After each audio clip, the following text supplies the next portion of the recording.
আজকে রান্না করছি দুই ধরনের রেসিপি একই রান্নার ভিতরে, চিকেন কষা আর চিকেন কারি।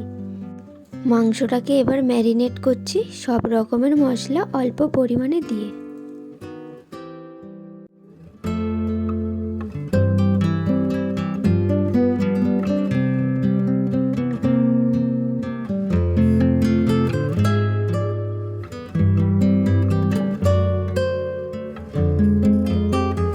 এবার ম্যারিনেট করা মাংসটা মিডিয়াম আঁচে ভালো করে ভেজে নেব, যতক্ষণ না মাংসের কালারটা বাদামি রঙেরও হচ্ছে।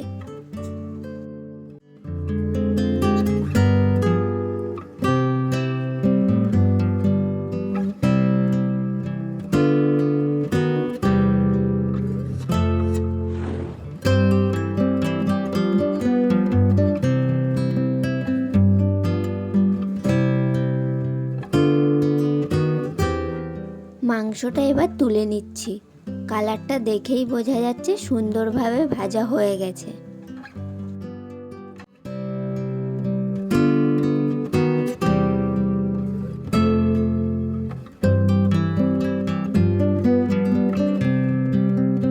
এবার একে একে সমস্ত মশলা ভেজে নেব। প্রথমে কড়াইতে দিয়ে দিচ্ছি পেঁয়াজ। পেঁয়াজটা ভাজা হয়ে গেলে দিয়ে দেব রসুন বাটা, জিরে বাটা, লঙ্কা বাটা আর আদা বাটা দিয়ে সমস্ত মশলা ভালো করে ভেজে নেব যতক্ষণ না মশলা দিয়ে তেলটা ছাড়ছে।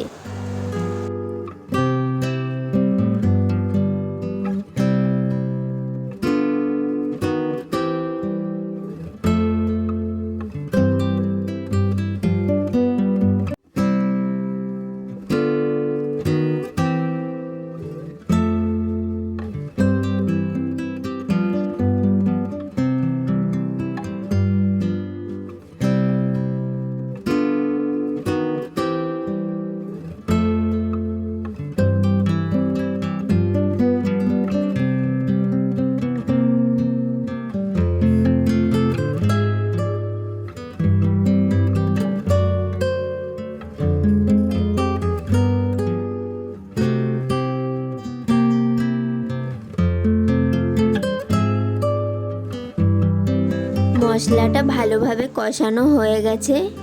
এবার ভেজে রাখা মাংসটা দিয়ে প্রায় 20 থেকে 25 মিনিট ভালোভাবে কষিয়ে নেব।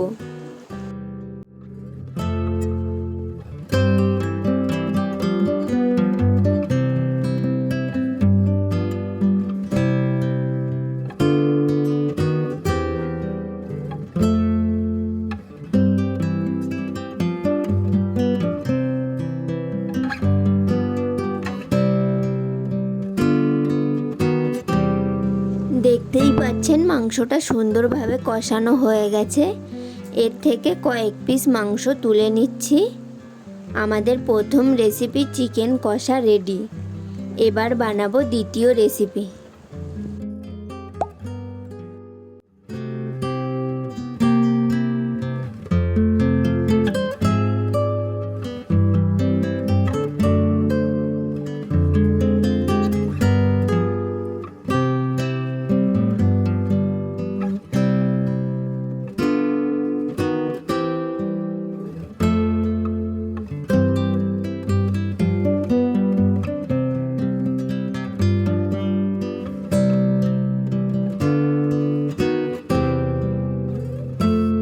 এবার কষানো মাংসটাতে পরিমাণ মতো জল দিয়ে প্রায় 45 মিনিট মতো জাল দেব।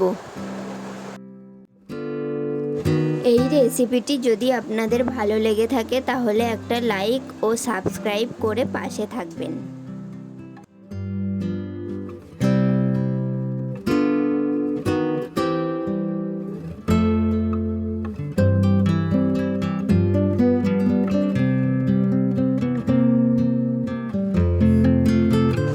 দ্বিতীয় রেসিপি চিকেন কারি প্রায় শেষের পথে। এবার গরম মশলা দিয়ে নামিয়ে নেব।